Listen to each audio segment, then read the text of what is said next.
यह सच्ची घटना है उत्तर प्रदेश के जिला बुलंदशहर का। एक थाना कोतवाली लगती है नाम, उसका सिकंदराबाद है। सिकंदराबाद कोतवाली क्षेत्र का एक गांव लगता है राजपुरा। और ये तारीख है 2 जनवरी 2025 की। शाम लगभग 7 बजे के आसपास एक महिला है, उसका एक छोटा सा बच्चा है जो उसे बहुत ज्यादा परेशान कर रहा है। महिला खाना बनाने की कोशिश कर रहे थे और खाना बनाते बनाते वह बार बार अपनी माँ के हाथ से कोई सामान छीनने की कोशिश कर रहा है, तो कभी माँ को परेशान कर रहा है। माँ अपने बच्चे को, उस बेटे को बार बार समझाने की कोशिश कर रही थी, अपने से दूर करने की कोशिश कर रहे थे ताकि उसके पापा आएंगे, उनके लिए खाना बन जाएगा और वो गर्म गर्म खाना खा लेंगे। जब वो बच्चा मानने को तैयार नहीं हो रहा है, तभी उनका ध्यान जाता है अपनी 6 साल की उस बच्ची पर। बार बार अपनी बिटिया को आवाज लगाती है माँ, लेकिन बेटी की तरफ से कोई रेस्पॉन्स नहीं आता। माँ समझ नहीं पा रही थी कि आखिरकार उसकी बेटी गई कहाँ है। जब भी आवाज लगाती है, हमेशा पहली आवाज पर वो रेस्पॉन्स देती है, आ जाती है, लेकिन आ नहीं देखते ही देखते 5 मिनट, 10 मिनट, 20 मिनट से मिनट बीत रहे थे, आगे बढ़ा रहे थे। माँ समझ नहीं पा रही थी कि आखिरकार कहाँ गए। तभी आसपास के जितने भी घर होते हैं, वो हर घर में जाकर पूछ रही थी, मेरी बेटी को देखा है क्या? जहां जहां वो खेलती है, जो जो उसकी सहेली बनी हुई है, जो जो उसके दोस्त बने हुए हैं, उन सब दोस्तों के पास जाकर उनसे बार बार पूछ रहे थे, क्या मेरी बेटी को देखा है? कोई भी इस बात का रेस्पॉन्स नहीं देता है। इसी बीच में वो महिला अपने घर के अंदर फिर से प्रवेश करती है। यह लगभग 7:30 बजे के आसपास का वक्त हो रहा था।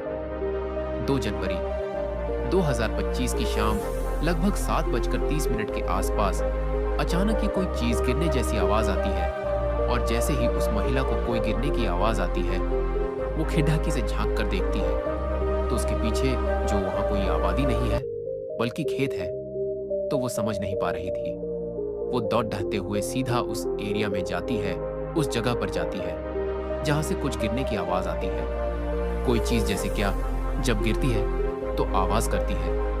वो महिला जब पीछे पहुंचती है और वहां जाने के बाद जब उसने रात में अपनी उस बच्ची को उस जगह देखा, वो गंभीर हालत में थी। वो सिसकियां भर रही थी और कुछ कहने की स्थिति में तो शायद नहीं रही होगी, लेकिन अपनी ही बेटी को देखने के बाद उस महिला की चीख निकलनी शुरू हो जाती है।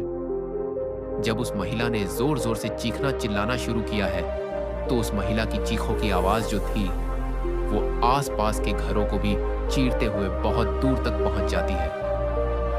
जहां जहां तक लोगों ने उसकी चीखों को सुना था, वहां तक के लोग इकट्ठा होकर उसी जगह पर पहुंच जाते हैं।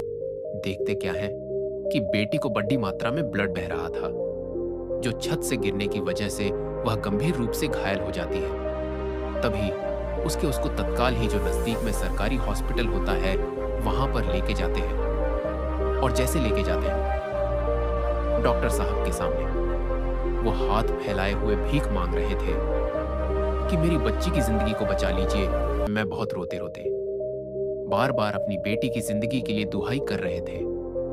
डॉक्टर ने उसकी नब्ज को जब टटोलना शुरू किया है, तो पता चला कि उसकी बेटी के अंदर दम ही नहीं है, यानी वो बेदम हो चुकी है। लेकिन डॉक्टर ने जब बच्ची को देखा, देखने के बाद वो समझ नहीं पा रहे थे कि आखिरकार इस माँ से कहें तो क्या कहें। तभी माँ से पूछा जाता है, यह क्या हुआ तुम्हारी बेटी को?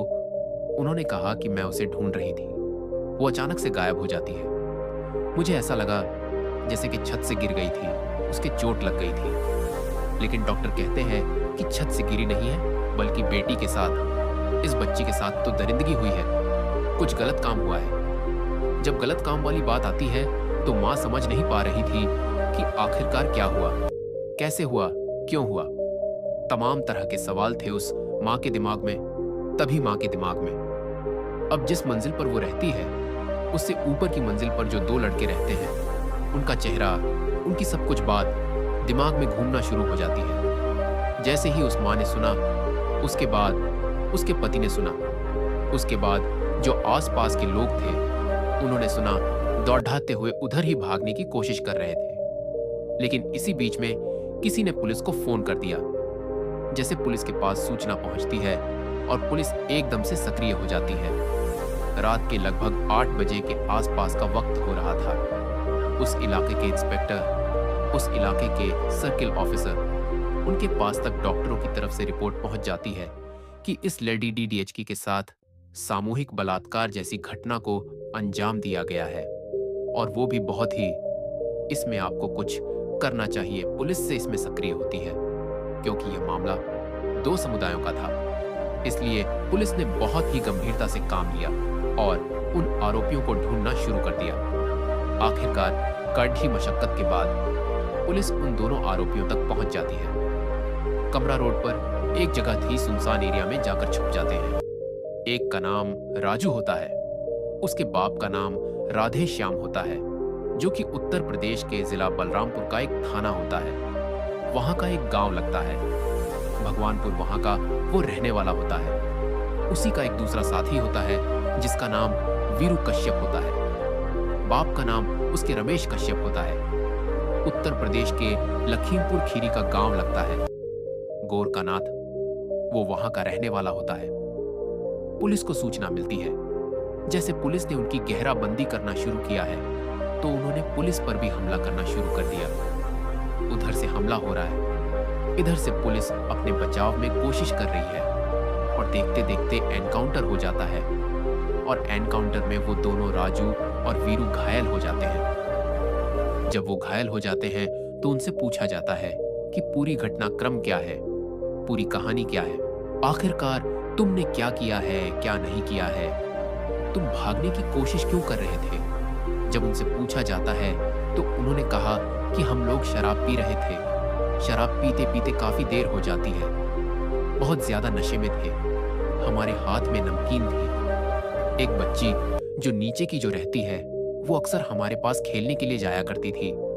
उसकी मम्मी भी, उसके पापा भी, उसका जो छोटा भाई, ये बच्चे भी, हम सब एक दूसरे को बहुत अच्छे से जानते हैं, पहचानते हैं। न जाने कब शरीर के अंदर प्रवेश कर जाता है एक राक्षस, और उस राक्षस की वजह से हम लोग समझ ही नहीं पाए अपना आप को उस बच्ची के साथ। जब गंदार घिनौना तय करना शुरू किया, उसने जो चीखने और चिल्लाने की कोशिश की तो उसके मुंह को बंद कर दिया। और जब उनका मन भर जाता है तब उन्हें याद आता है कि ऐसा ना हो कि हम पकड़े जाएं। ये बच्ची घर जाकर कोई बात कह देगी तो हम पकड़े जाएंगे, क्या होगा। तभी उसे ऊपर की मंजिल पर लेके जाते हैं, यानी तीसरी मंजिल पर। वहां से ले जाने के बाद उसका गला घोंटकर उसकी हत्या कर देते हैं, और हत्या करने के साथ ही उसको छत से फेंक देते हैं। जैसे छत से फेंका मां ने वो फेंकी हुई की आवाज सुनी थी। बस उसके बाद मां भी सक्रिय हो जाती है, पुलिस भी सक्रिय हो जाती है, और आरोपी गिरफ्तार करने के बाद उन्हें जेल भेजा जाता है। उधर जो बच्ची है उसका पोस्टमार्टम हो रहा था। पोस्टमार्टम जब हो रहा था, डॉक्टरों को रात में ही आदेश दिया गया था कि तुम्हें एक बच्ची का पोस्टमार्टम करना है। जब डॉक्टर लोग पोस्टमार्टम कर रहे थे तो डॉक्टर की भी आंखें नम हो जाती हैं। वो भी सोचने पर मजबूर हो जाते हैं कि आखिरकार कोई इतना बड्ढा दरिंदा हो कैसे सकता है। वो भी बार बार एक ही बात कर रहे थे, ऐसे लोगों को भी जीने का कैसे अधिकार मिल जाता है, उन्हें कैसे जीने दिया जाता है। डॉक्टर लोग आपस में बात कर रहे हैं और बार बार बच्ची को देख रहे हैं। जब डॉक्टरों की टीम बाहर निकालती है तो उनकी आंखों में भी आंसू थे, वो भी भावुक थे। वो समझ नहीं पा रहे थे कि आखिरकार हम क्या कर सकते हैं। उनका काम तो सिर्फ पोस्टमार्टम की रिपोर्ट तैयार करना था कि आखिरकार हुआ क्या था।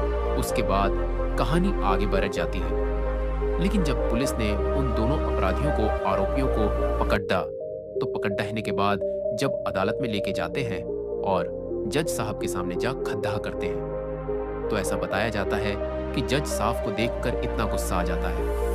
तो जब 2 वकीलों की जिरह होती है, उसमें से जिसका पक्ष मजबूत होता है वो अपना फैसला दे सकते हैं।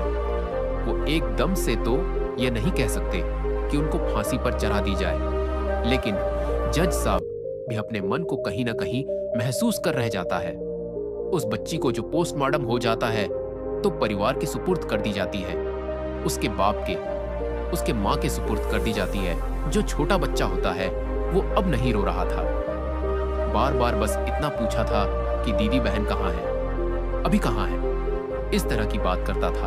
आखिरकार जब इसके बारे में मीडिया ने जानने की कोशिश की, उस लेडी डीडीएचकी के पिता, उसकी माँ, उसका भाई, ये सब कौन क्या है, तो पता चलता है कि जो लेडी डीडीएचकी है, दरअसल वो उत्तर प्रदेश के फिरोजाबाद का एक क्षेत्र लगता है।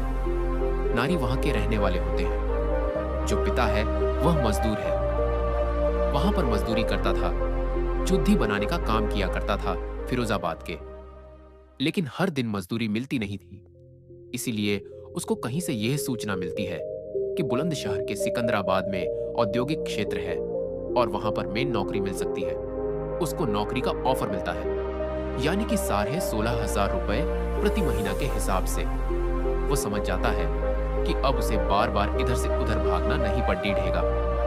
इसीलिए वो फिरोजाबाद से जून 2025 में अपनी बेटी को लेकर, अपनी पत्नी को लेकर, अपने बेटे को लेकर सीधा पहुंच जाता है और एक इलाका लगता है रजपुरा। रजपुरा गांव में किराए पर मकान ले लेता है।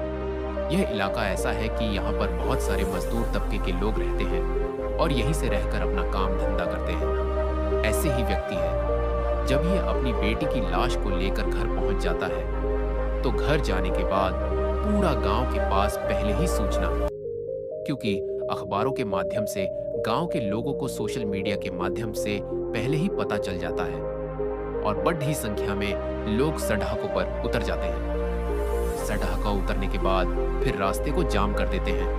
नारी और शाहपुर एक रोड लगता है, उसके बीच में जाम लगा देते हैं।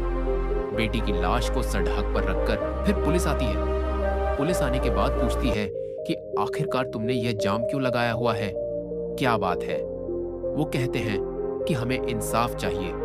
पुलिस वाले ये कहते हैं कि इंसाफ तो आपको मिल गया है और देखना बहुत जल्दी ही इंसाफ मिलेगा आपको। जो दोनों आरोपी हैं उनको फांसी की सजा मिलेगी। पुलिस ने उनका एनकाउंटर किया है। एनकाउंटर के बाद उन्हें गिरफ्तार किया है। गिरफ्तार करने के बाद उनको जेल भेज दिया है।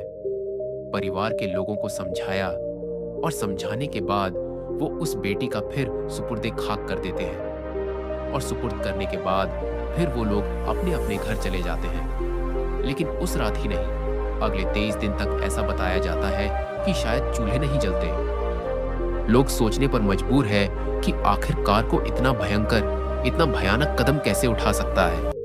इधर बुलंदशहर की पुलिस ने यह फैसला लिया है कि इस मामले में कम से कम समय में 4 सीट लगाई जाएगी और 4 सीट लगने के बाद कम से कम समय में कोशिश की जाएगी कि अदालत से इन्हें कम से कम फांसी की सजा मिलनी चाहिए, ताकि समाज में लोगों को एक संदेश दिया जा सके कि बुरे काम करने वालों के साथ बुरा ही अंजाम होता है, चाहे वो कोई भी हो। दोस्तों, इस पूरे घटनाक्रम को सोने का उद्देश्य है किसी को परेशान करना नहीं है, किसी का दिल दुखाना नहीं है, बल्कि आपको जागरूक करना है, आपको सचेत करना है।